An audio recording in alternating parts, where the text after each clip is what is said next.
Halo akang-akang dan teteh-teteh, kumaha damang sadayana. Welcome back di Si Neng. Alur cerita yang Neng akan bahas kali ini berjudul Everyone is There. Sebelum lanjut ke ceritanya, jangan lupa ya dukung channel Neng dengan cara di subrek, like, komen, dan share. Yuk Lisa adalah siswi pendiam di sekolah. Ia berusia 16 tahun. Terlihat ia sedang berlari di sebuah hutan, pakaiannya sobek dan wajahnya dipenuhi luka lebam. Tiba-tiba ia terpeleset di tangga, ia pun terjatuh berguling-guling. Dengan sisa tenaganya ia meminta bantuan, kemudian ia pun pingsan. Lisa ditemukan oleh seorang pejalan kaki lalu ia membawa Lisa ke rumah sakit. Sekarang Lisa sedang dirawat di sana. Terlihat jelas luka-luka lebam yang Lisa alami cukup parah. Di luar ruangan, dua orang polisi sedang membahas kejadian naas Lisa. Polisi mendapat laporan tentang pembulian kepada Lisa. Mereka yakin bahwa Lisa dibuli oleh teman-teman di sekolahnya. Namun sebelum melanjutkan kasusnya, polisi harus mendapatkan statement pengakuan dari Lisa terlebih dahulu. Polisi juga mencoba menelpon orang tua Lisa, tetapi terungkap jika ibu Lisa telah meninggal beberapa tahun yang lalu, sementara ayahnya berada di luar negeri. Ayah Lisa sudah tidak pernah berhubungan lagi dengan Lisa, bahkan ia tidak peduli jika Lisa sudah mati. Lisa pun siuman. Kepala detektif bernama Pak Kim datang memperkenalkan dirinya. Ia bertanya beberapa pertanyaan mengenai kesehatan serta kejadian naas kemarin, namun Lisa hanya diam saja saat sesi interogasi. Tiba-tiba guru Lisa bernama Bu Li muncul. Ia meminta Pak Kim pergi dan mengizinkan Lisa beristirahat sementara waktu. Terlihat jelas jika ia ingin agar Lisa tidak memberitahu Pak Kim siapa yang telah menyakitinya. Lalu Pak Kim melihat tiga orang emak-emak sedang berdiri di dekat pintu ruangan. Mereka adalah emak-emak dari siswi yang membuli Lisa. Pak Kim tahu mereka ingin mengancam Lisa atau ingin menyuapnya agar Lisa tidak mengatakan hal yang sebenarnya. Pak Kim menyuruh mereka agar pergi karena mereka tidak diizinkan bertemu dengan Lisa, namun emak-emak tersebut tetap memaksa. Mereka mengungkapkan suami mereka adalah orang-orang yang memiliki uang banyak serta memiliki kekuatan, sehingga mereka yakin anak-anak mereka bisa lepas dari segala tuduhan. Pak Kim berkata jika salah satu anak mereka memanggil Lisa ke sebuah hutan, tetapi emak berbaju putih menjawab, mereka hanya berjalan-jalan saja. Argumen mereka pun semakin memanas. Mendengar hal itu, Lisa meminta mereka untuk pergi karena ia ingin beristirahat. Setelah kejadian tersebut, Bu Li segera menemui kepala sekolah. Mereka tahu jika Lisa telah dibuli teman-temannya. Tetapi untuk menyelamatkan reputasi sekolah, kepala sekolah meminta Bu Li agar mentransfer Lisa ke sekolah lain. Kepala sekolah menyembunyikan perilaku korupsinya dengan berpura-pura khawatir dengan masa depan para pembuli. Beberapa minggu kemudian Lisa mulai pulih dari luka-lukanya. Ia akhirnya bisa berjalan. Pak Kim kembali menanyakan tentang kejadian yang dialaminya berkali-kali, namun Lisa masih tetap bungkam. Karena kurangnya bukti yang ditemukan, kasus itu dilimpahkan kepada seorang konsuling kejiwaan, sementara para pembuli masih bebas berkeliaran. Di malam hari pikiran negatif merasuki jiwa Lisa, hingga ia berpikir untuk mengakhiri semuanya. Untungnya hal itu segera dihentikan oleh seorang wanita, ia adalah guru konsuling bernama Somi. Somi sudah menangani banyak kejadian serupa seperti Lisa, dan ia membantu para korban agar sembuh dari trauma yang mendalam. Namun ia tidak seperti guru konseling lainnya. Dulu juga ia dibully di sekolah. Ia tahu bagaimana rasanya di posisi lemah seperti Lisa, sehingga ia ingin para korban membalas dendam kepada si pembuli. Somi tidak terlihat kasihan pada Lisa.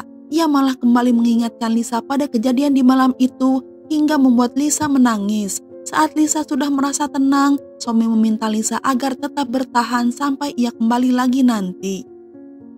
Hari ini Lisa bisa pulang dari rumah sakit. Tanpa diduga Lisa didatangi oleh pemimpin pembuli bernama Nayon. Ia membawa seragam baru untuk Lisa. Ia tahu jika seragam Lisa yang dulu sudah robek. Nayon tidak merasa menyesal sama sekali, padahal ia hampir menghilangkan nyawa Lisa.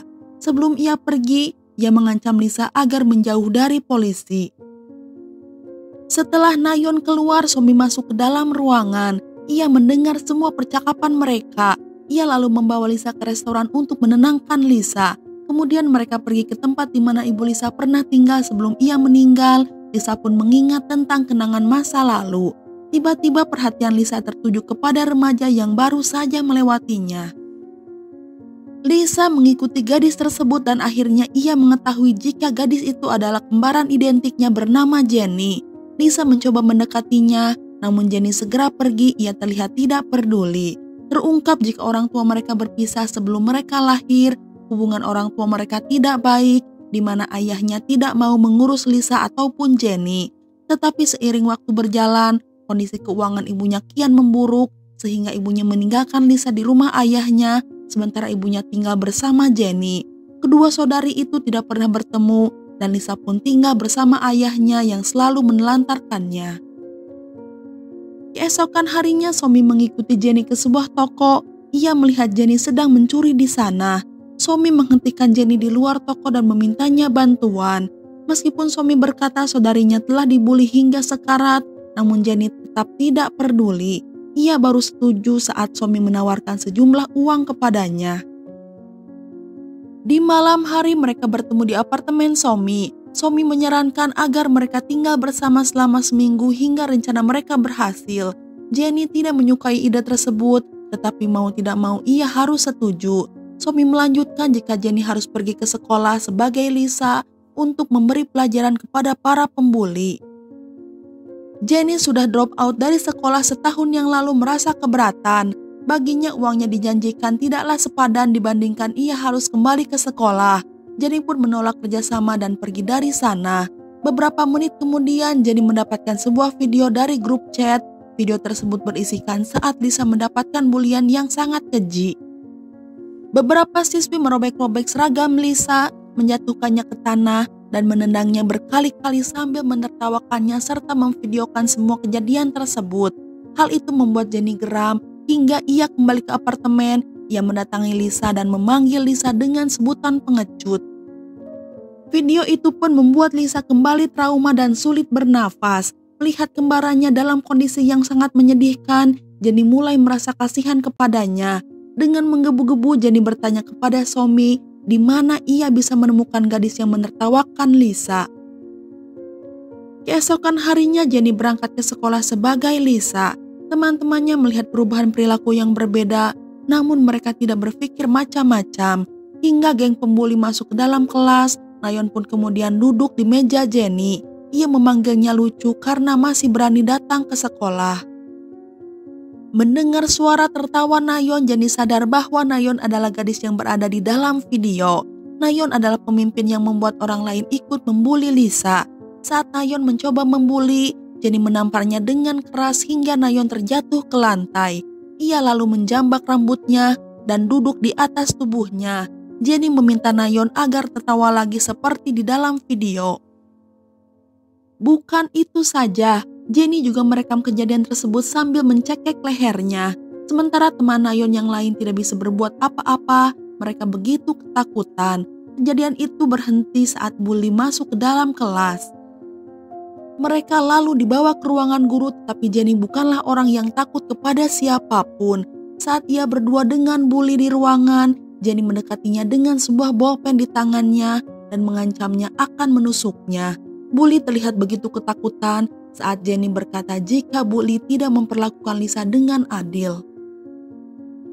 Seusai pulang sekolah, Jenny kembali ke apartemen. Ia memperlihatkan Lisa video tentang Nayon. Lisa tidak begitu senang karena ia tidak suka dengan kekerasan, meskipun hal itu dilakukan pada orang yang telah membulinya dulu. Somi memperingatkan Jenny agar tidak melakukan hal itu kembali karena mungkin akan memberi masalah baru kepada Lisa. Keesokan harinya adalah hari ulang tahun Lisa dan Jenny. Mereka membeli sebuah kue dan merayakan bersama untuk pertama kalinya. Lisa berkata kepada Jenny bagaimana kerasnya hidup karena selama ini ia tidak pernah mendapatkan kasih sayang dari orang tua. Jenny merasakan hal itu karena ia juga hidup dalam kesusahan bersama ibunya. Di pagi hari Jenny masih tertidur pula sehingga Lisa memutuskan pergi ke sekolah. Ia percaya Nayon yang sudah diberi pelajaran tidak akan melakukan hal buruk lagi kepadanya. Di sekolah, Ibu Nayon sedang bersama kepala sekolah. mereka berdiskusi agar Lisa ditransfer ke sekolah lain. Ibu Nayeon takut jika Lisa akan balas dendam kepada anaknya. Ia ingin sekali Lisa keluar dari sekolah secepat mungkin. Kepala sekolah yang mata duitan meyakinkan ia akan mengatasi hal tersebut. Sementara di luar Lisa mendengar semua percakapan mereka, ia lalu segera pergi ke kamar mandi sambil menangis. Di sana ia tidak sengaja menabrak Nayeon sebelum mengunci dirinya di toilet. Nayeon yang ingin membalas dendam menumpahkan air ke tubuh Lisa. Lisa pun pulang ke rumah dengan keadaan basah kuyup. Ia pun terjatuh ke lantai karena mengalami trauma kembali. Somi segera membantu Lisa sementara hati Jennie semakin memanas. Ia lalu menelpon Nayeon dan memintanya agar datang ke sebuah tempat jika ia tidak ingin videonya yang sedang memukuli Lisa diupload ke internet. Takut dengan ancaman Jennie, Nayeon pun melakukan perintah Jennie. Saat ia tiba di tempat tersebut, Jennie segera memukul Nayeon hingga pingsan. Saat Nayeon tersadar, tangan, kaki, serta mulutnya sudah dilakban. Jennie lalu membuka lakban dari mulutnya dan memaksanya meminum air 1 botol penuh. Lalu ia membawa 1 botol lagi yang berisikan cairan asid. Nayeon menangis ketakutan, namun hal itu malah membuat Jennie tertawa lebih kencang. Jennie menumpahkan asid tersebut dekat ke muka Nayeon, tetapi ia berjanji tidak akan mengakhiri hidupnya. Sekarang Nayeon hanya bisa menangis histeris, serta ia pun sulit bernafas. Jennie lalu melepaskan ikatan kakinya dan berkata untuk berlari secepat mungkin jika ia ingin tetap hidup. Nayeon segera berlari, namun ia terjatuh dan pingsan. Sesaat kemudian Lisa tiba di TKP. Ia mencoba melepaskan Nayeon karena ia tidak mau ada orang yang terluka lagi. Somi juga tiba di sana. Ia terlihat begitu syok melihat itu semua. Somi memarahi Jennie karena Jennie sudah hilang kendali. Somi pun kemudian menelpon ambulan untuk membantu Nayeon. Di sebuah ruangan, Jennie terlihat sedang diinterogasi oleh polisi, tetapi karena tidak ada seorang pun melihat keberadaannya bersama Nayeon, Jennie hanya diduga sebagai orang yang dicurigai saja. Somi tiba di sana. Ia meminta polisi agar melepaskan Jennie untuk sementara waktu, tetapi petugas memutuskan akan menunggu hingga Nayeon siuman. Sementara Jennie berkata bahwa ia tidak menyesal dengan apa yang telah ia lakukan. Ia bahkan akan melakukannya lagi jika ia memiliki kesempatan. Somi yang kecewa dengan sikap Jennie memutuskan pergi dari sana dan pulang ke apartemen.